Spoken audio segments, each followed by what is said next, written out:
Hello friends, Jenkins here, bringing you another Dota 2 video, and this one is going to be on 5 reasons that you're losing MMR in solo queue. So without further ado, let's just get into it. Number 5. You're playing while tired. In 2016, Microsoft did a study where they essentially took a group of people and had them do a number of non-trivial but simple tasks on a computer each day for a week or so. Each day, the respondents intentionally received less than 6 hours of sleep that night, so each consecutive day they were more and more tired than the last.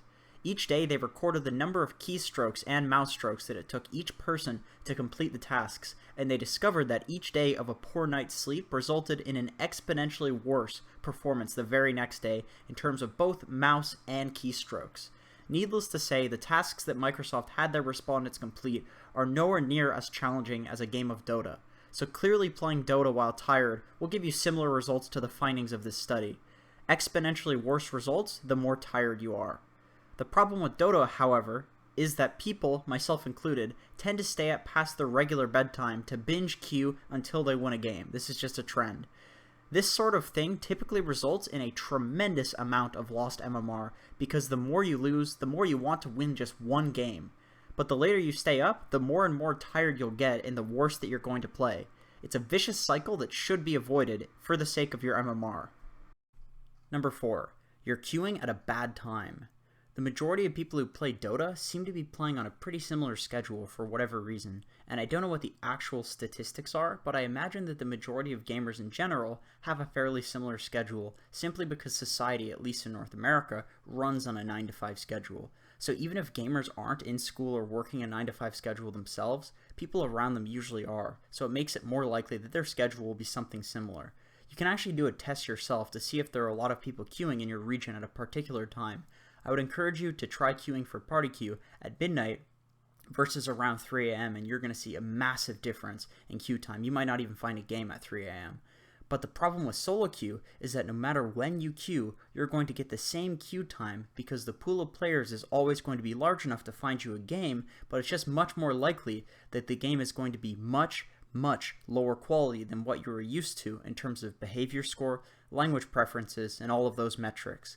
And this is extremely dangerous territory for losing MMR. You're not going to be used to these games. Things are going to be really toxic, and it's just too dangerous. I would not queue at these times. I've seen so many people lose hundreds of MMR because they just don't know when to stop queuing at night, and I'm included in that. Sometimes you just feel like you want to keep queuing. In US East, the prime time to queue seems to be between 6 p.m. Eastern and 2 a.m. Eastern. That's the prime time. After that, you have no idea who you're going to run into, and things get really dangerous to queue. Number 3. You're picking your hero either too early or too late. Now more than ever, dominating the laning phase is an extremely important factor for having a huge impact in the game. Too many times do I see a support hold their pick until last pick, and then they just pick the same thing that they were highlighting the whole picking phase anyway. And on the flip side, I see cores greedily hold their picks when they already know exactly what they're laning against, and the hero they're highlighting is already extremely good in the game. This is bad drafting, and it's going to result in your other heroes getting completely hard counterpicked. Picks matter tremendously. If you do not pick to win in solo ranked, others are going to do it to you, and you're just going to lose more than you win based off of this simple fact. With that being said, what I would recommend is for supports to try and first and second pick the really overpowered supports in the current meta, so the supports that counter a lot of the meta cores. If you are a support and you force your cores to pick early, it's very likely that they're going to get counterpicked and have really bad lanes, and they won't be able to carry the game, and that's obviously not good. Cores, on the other hand, should be waiting until 3rd, 4th, and 5th pick to, at the very least, see what they're laning against. Pick something that lanes really well in the game, and if you can't, just make sure that your hero counters as many heroes on the enemy team as possible and can't really lose the lane. It may be quote-unquote tryhard, but pretty much all of the highest MMR players in North America do this simply because if they don't, people will do it to them. It basically has boiled down to simple game theory here. One person started doing this, and then their opponents started doing this, and then to have the same chance of winning, their opponents needed to do it, and it just kind of snowballed from there, and now it's become a necessity, and nobody even complains about it. Everybody counterpicks these days. It's just a necessity in solo queue. Number 2. You aren't using the mute features. First and foremost, I want to dispel the myth that being tilted somehow means that you're being toxic.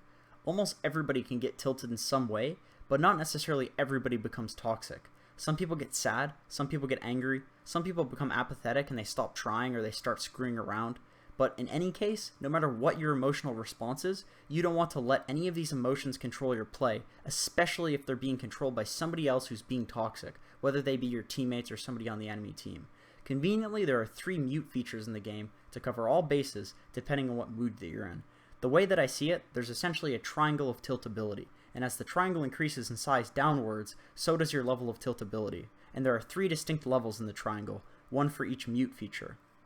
On level 1, this is essentially where you're not super tiltable, but you may be tilted by one ally who is just insanely toxic, constantly calling GG and flaming teammates.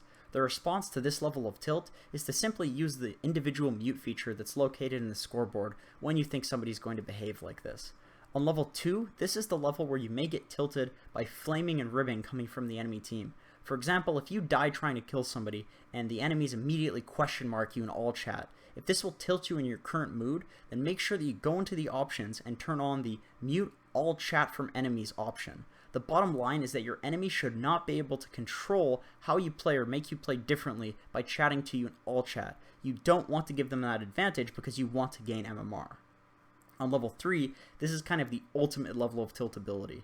If you're in a really bad mood where basically anything will tilt you, whether it be a GG call from an ally or a question mark from an opponent, the response to this level of personal tilt is to go into the options and check the mute enemy chat option and check the mute all incoming chat option.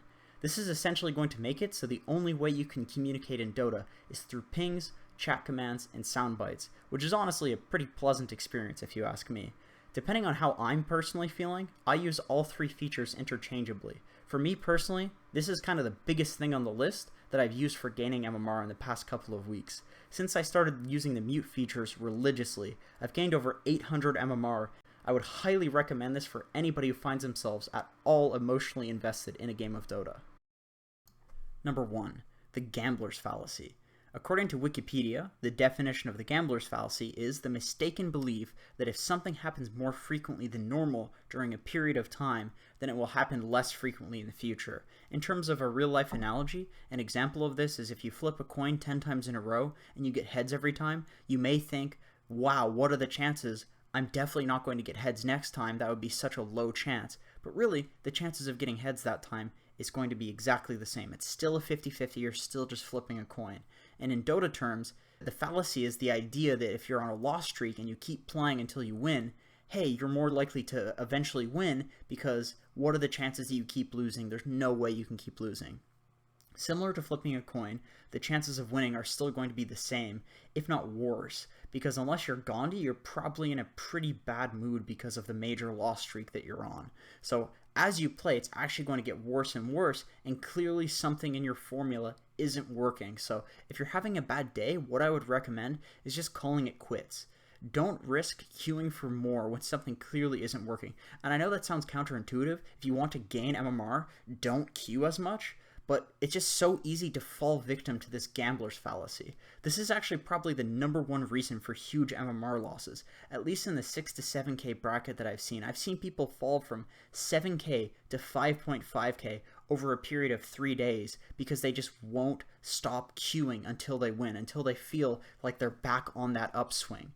Remember guys, 200 MMR not lost is 200 MMR that you've saved. That's 200 MMR that you don't have to gain later. So if you feel like you're just on a downswing and you're going to keep losing, do not queue, because remember, it is a lot easier to lose MMR than it is to gain MMR. So that concludes this list, but if you guys enjoyed this content, please make sure to like, comment, and subscribe, because that's going to let me know that essentially you want me to make more stuff like this, which I actually do have a lot of ideas. So thank you so much for watching, I do appreciate it, and I hope to see you guys in the next video.